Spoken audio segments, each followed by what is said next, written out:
غزوہ تبوک 9 ہجری میں ہوا۔ تبوک ایک مشہور مقام ہے جو مدینہ منورہ سے دمشق کے راستے پر واقع ہے۔ اس علاقے میں موجود پانی کے چشمے کا نام تبوک تھا۔ اسی مناسبت سے اسے غزوے کا نام بھی غزوہ تبوک پڑ گیا۔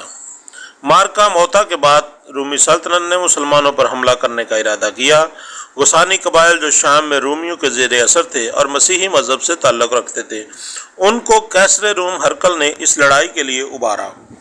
شام کے تاجروں نے مدینہ منورہ میں یہ خبر دے دی کہ رومیوں نے شام میں مسلمانوں کے مقابلے کے لیے ایک بہت بڑا لشکر تیار کیا ہے جس کو ہرقل کی حمایت حاصل ہے۔ نبی کریم صلی اللہ علیہ وآلہ وسلم کو جب اس کی اطلاع ملی تو آپ صلی اللہ علیہ وسلم نے رومیوں سے جنگ کی تیاری کا حکم دیا۔ یہ سخت تنگی، قحط سالی اور شدید گرمی کے دن تھے۔ پھلوں کے پکنے کا موسم تھا جس کی وجہ سے گھروں سے نکلنا بہت دشوار تھا۔ ان تمام ناسازگار حالات کے باوجود جب نبی کریم صلی اللہ علیہ وآلہ وسلم نے غزوہ تبوک کا اعلان فرمایا تو صحابہ کرام نے بڑے جوش و خروش سے تیاری شروع کر دی۔ آپ صلی اللہ علیہ وسلم نے اس مہم میں ہر اس شخص کی شرکت لازمی قرار دے دی جو صحت مند ہو اور اس کے پاس سواری کا جانور بھی موجود ہو۔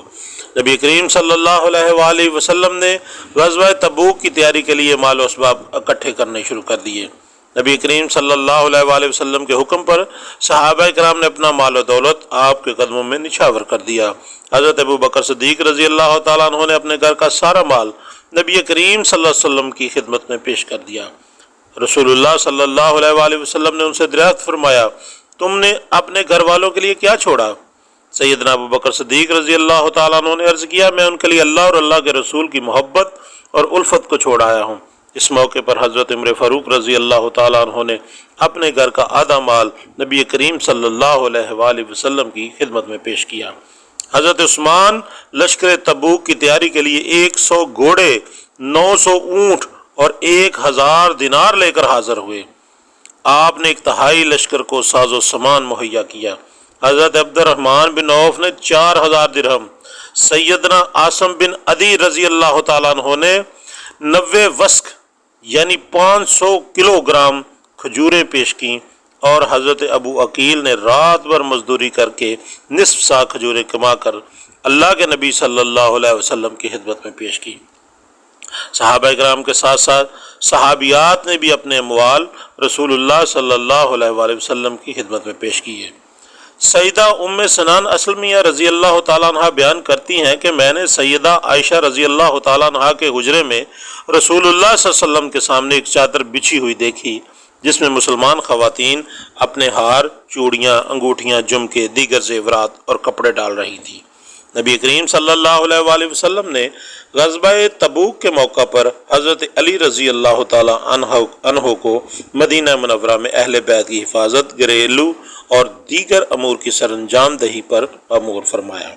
نبی کریم صلی اللہ علیہ وآلہ وسلم نے سواریوں کی کمی کی وجہ سے بعض صحابہ کرام کو مدینہ منورہ ہی میں ٹھہرنے کا حکم دیا تو ان صحابہ کرام کے خلوص، جذبہ ایمانی اور جہاد کے شوق کی وجہ سے ان کی آنکھوں سے آنسو نکل پڑے۔ غزوہ تبوک کی سفر کی تیاری زور و شور سے جاری تھی۔ زاد سفر اور سواریوں کا بندوبست کیا جا رہا تھا، لیکن منافقین کا ٹولہ طرح طرح کی سازشوں میں مصروف تھا۔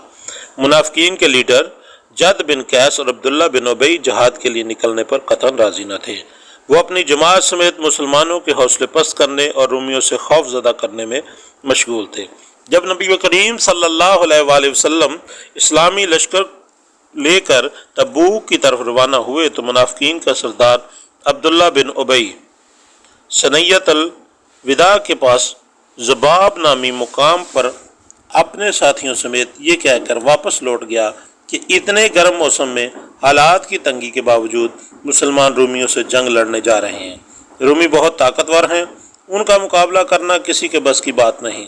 اس طرح اللہ تعالیٰ نے مسلمانوں کے سامنے منافقوں کی حالت عیاں کر دی اور وہ بے نقاب ہو گئے۔ نبی کریم صلی اللہ علیہ وآلہ وسلم کی قیادت میں 30,000 صحابہ کرام کا لشکر شام کی طرف روانہ ہوا۔ سفر کے دوران مسلمانوں کو 3 طرح کی مشکلات کا سامنا تھا۔ سواریاں کم تھیں، زاد راہ بہت تھوڑا تھا، پانی کی شدید قلت تھی۔ ایک اونٹ پر صحابہ کرام باری باری سواری کرتے تھے۔ مٹھی بھر کھجوریں کئی افراد میں تقسیم ہو جاتی تھیں۔ مسلمانوں نے 805 کلومیٹر کا یہ فاصلہ انتہائی استقامت، صبر و تحمل اور جواں مردی سے طے کیا۔